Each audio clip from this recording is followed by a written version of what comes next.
Lights are flashing, the coming of the Lord is at hand. Le feu clignote, la venue du Seigneur est proche. Are you still just a church member? N'êtes-vous encore qu'un membre d'église? Are you sure, my friend? Êtes-vous sûr, mon ami? How do you know you live through the night? Qu'est-ce qui vous dit que vous serez en vie demain? Look at Brother Wade standing here this morning in a moment, just turning around to shake hands with somebody, drop dead right in his tracks. Regardez,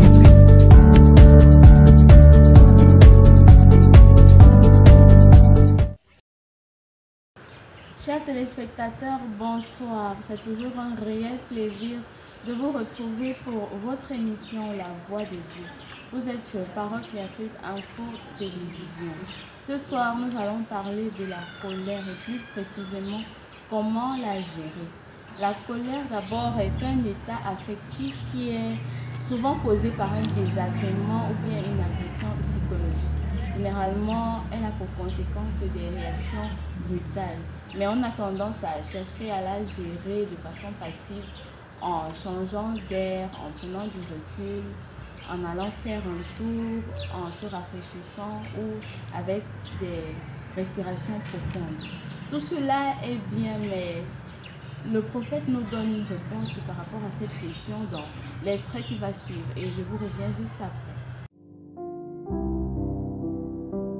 Brother Branham, when someone gets on me or steps on my toes, this might be a good one, steps on my toes, as the old saying is, my temper rises. How can I overcome this thing? I know the Lord will have to do it, but what can I do in my heart? I don't want this thing. Frère Branham, quand quelqu'un m'énerve ou me marche sur les pieds, voici peut-être une bonne question. Me marche sur les pieds, comme dit le vieux dicton. La colère monte en moi. Comment puis-je vaincre cette chose? Je sais que c'est le Seigneur qui devra le faire. Mais que puis-je faire dans mon cœur? Je ne veux pas de cette chose. Sweeten your temper with prayer. Then make up your mind. I don't guess there's too many people in this building ever had any more temper than I did to begin with. Oh, I had a mouth mashed all the time. And I'd taken a lot of my meals out of a straw. Adoucissez votre tempérament par la prière, puis décidez-vous. Je ne pense pas qu'il y ait beaucoup de gens dans ce bâtiment qui aient déjà eu un tempérament plus colérique que moi au départ. Oh, j'avais toujours la bouche en compote. Et j'ai pris beaucoup de mes repas avec une paille. My mother, as you know, was a half Indian. And my father was an Irishman, a Kentucky Irish at that. And every one of both of them had enough temper to fight a buzzsaw. Ma mère, comme vous le savez, était de mère indienne. Et mon père était irlandais. Un Irlandais du Kentucky, en plus de ça. Et tous les deux avaient un tempérament assez colérique pour affronter une scie circulaire. And all the time my mouth was mashed. I was little to begin with. And they just picked me up and knocked me down. I'd get up again, then knock me down again till I just got unable to get up anymore. That's always, and then when I got able to get up, I got up again, they knocked me down again. So that's just the way I had it. Now I thought, I could never be a Christian. But when the Holy Spirit came into my life, that done it. No more. Et moi, j'avais toujours la bouche en compote. D'abord, j'étais petit. On n'avait qu'à me soulever et à me jeter à terre d'un coup de poing. Je me relevais, on me jetait encore à terre d'un coup de poing, jusqu'à ce que je ne sois plus capable de me relever. C'était toujours comme ça. Puis, quand j'étais capable de me relever, je me relevais. On me jetait encore à terre d'un coup de poing. Alors, c'est exactement comme ça que ça se passait pour moi. Je me disais, je ne pourrais jamais être chrétien. Mais quand le Saint-Esprit est entré dans ma vie, avec ça, c'était réglé. Plus jamais. I had a woman one time, I went to have to cut the lights off. That day I had hair on top of my head. She said, "You little kinky-headed idiotic." I told her, I said, "Woman, you oughtn't to curse like that. Don't you fear God?" She said, "You little kinky-headed idiotic. If I wanted somebody to talk to me about things like that, I wouldn't get a half-wit like you." Whew. And then she called me a blankety name. Une fois, j'ai rencontré une femme. J'avais été obligé d'aller couper l'électricité chez elle. Et à l'époque, j'avais des cheveux sur la tête.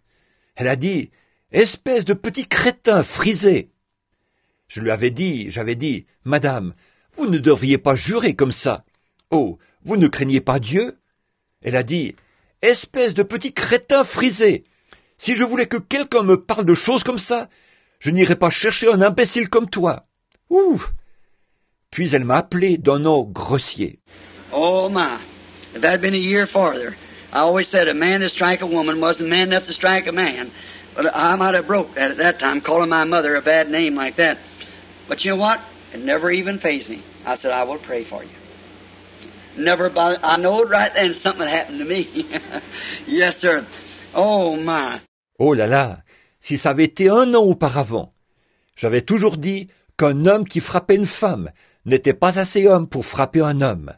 Mais à ce moment-là, j'aurais peut-être dérogé à ça, quand elle appelait ma mère d'un vilain nom comme ça. Mais savez-vous quoi? Ça ne m'a même pas affecté. J'ai dit, je prierai pour vous. Pas dérangé du tout. J'ai su à ce moment-là qu'il m'était arrivé quelque chose. Oui, monsieur. Oh là là. You know the evils that I done when I was a kid? Fighting, almost killed 5 men at one time, took a rifle loaded with 16 shots. And when them boys beat me because I was a Kentuckian. No other reason. I couldn't even hold my head up. One would hold me by hands like this, and the other stand out the rock in his hand and pound me in the face so I just lifeless. Vous êtes au courant des vilaines choses que j'ai faites quand j'étais un gamin. J'étais bagarreur. À un moment donné, j'ai failli tuer 5 hommes. J'avais pris un fusil chargé de 16 balles. Et alors que ces garçons m'avaient battu parce que je venais du Kentucky, c'était leur seule raison. Je ne pouvais même pas garder la tête levée. L'un me tenait par les mains comme ceci, et l'autre se tenait là avec une pierre à la main, et il me frappait au visage jusqu'à ce que je sois presque mort. Nothing in the world. They called me a Kentucky squab because my mother, when she was young, she sure looked like an Indian. Looked at her picture a while ago, and they knowed she was a half Indian. And because I was Kentucky and her being a squaw, they called me a squab, a Kentucky squab. And I had nothing in the world to do into it. I couldn't help because I was born in Kentucky. Il n'y avait absolument rien. Il m'appelait le petit Indien du Kentucky, parce que ma mère, quand elle était jeune, elle avait vraiment l'air d'une Indienne. Je regardais sa photo tout à l'heure. Et qu'il savait qu'elle était de mère indienne. Alors, parce que j'étais du Kentucky et qu'elle était une squaw, il m'appelait le petit Indien du Kentucky. Et je n'y étais pour rien. Ce n'était pas ma faute si j'étais né au Kentucky. I went down there to school and I didn't have no clothes to wear and my hair hanging down my neck and Mom took Pop's old coat that he was married in and cut it up and made me a pair of pants to wear to school my first time. J'allais là-bas, à l'école. Je n'avais pas de vêtements à porter, et les cheveux qui me descendaient dans le cou. Et maman avait pris la vieille veste de papa, qu'il avait portée à son mariage. Elle l'a coupée et m'a confectionné un pantalon, pour que je puisse porter ça quand je suis allé à l'école pour la première fois. And she dressed me with a pair of white stockings on and a pair of tennis shoes. And they said, if you don't look like a windy Kentuckian, and then that went on all my school days. Et elle m'a fait porter une paire de bas blancs et une paire de chaussures de tennis. Et il disait, toi, tu as vraiment l'air d'un nul du Kentucky. Et tout. Et là. Et alors ces choses se sont poursuivies pendant toutes mes années d'école. And a couple of boys, because I walked down the road with some little girl and packed her books, they didn't want me to do that, and they met me down there and beat me till I was simply unconscious. Et quelques garçons, parce que je descendais la rue avec une jeune fille et que je portais ses livres. Ils ne voulaient pas que je fasse ça. Alors ils sont venus me retrouver et ils m'ont battu jusqu'à ce que je sois tout simplement inconscient. I told them if they just let me go, I promised that I would go right straight home. And so they let me loose, kicked me 4 or 5 times, knocked me down, scraped my face all over, and I went home like this up to the Broomstage Field. Je leur ai dit que s'ils me laissaient partir, je leur ai promis que je rentrerais tout droit à la maison. Alors ils m'ont lâché. Ils m'ont donné 4 ou 5 coups de pied, ils m'ont jeté à terre. Et ils m'ont raflé toute la figure. Et je suis rentré à la maison, comme ça, en passant à travers le champ de genêts. I had a little .22 Winchester rifle laying up over the door, reached up and got that rifle full of bullets, went right down through the locust thicket and hid by the side of the road till these 5 or 6 boys come along there. Just waited till they come, and when they come there talking, said that Kentuckian will realize where he's at from this on, going on like that. J'avais une petite carabine Winchester de calibre 22 posée au-dessus de la porte. J'ai levé le bras et j'ai pris cette carabine remplie de balles.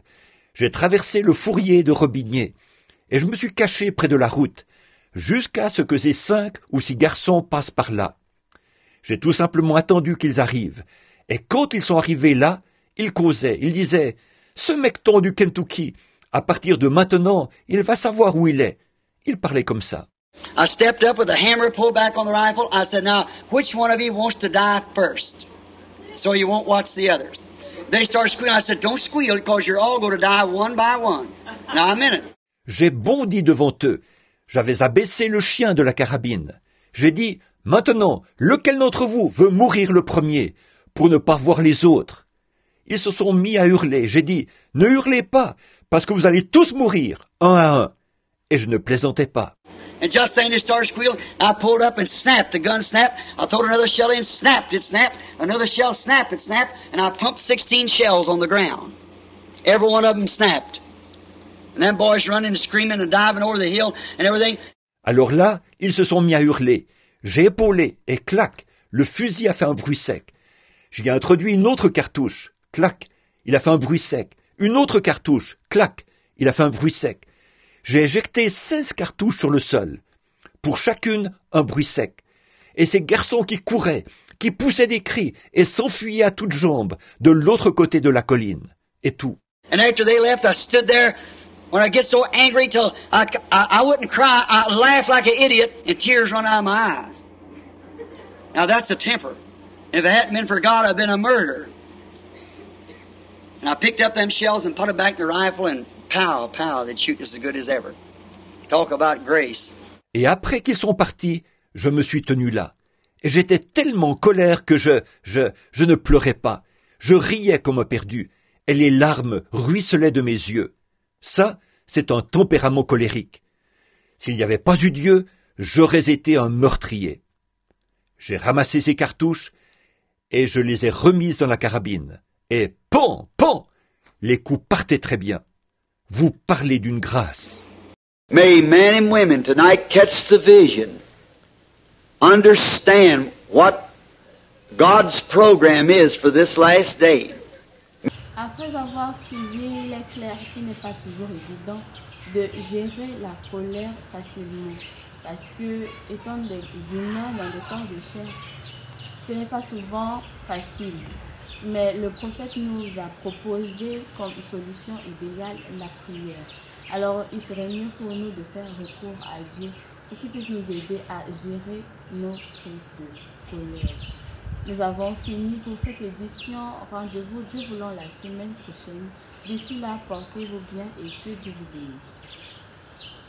Je suis si heureux de dire, je suis l'un d'entre eux. Ils étaient rassemblés dans la chambre haute, priant tous en son nom. Ils furent baptisés du Saint-Esprit et la puissance pour le service vint. Ce qu'il fit pour eux ce jour-là, il le fera aussi pour toi. Je suis si heureux de dire, je suis l'un d'entre eux.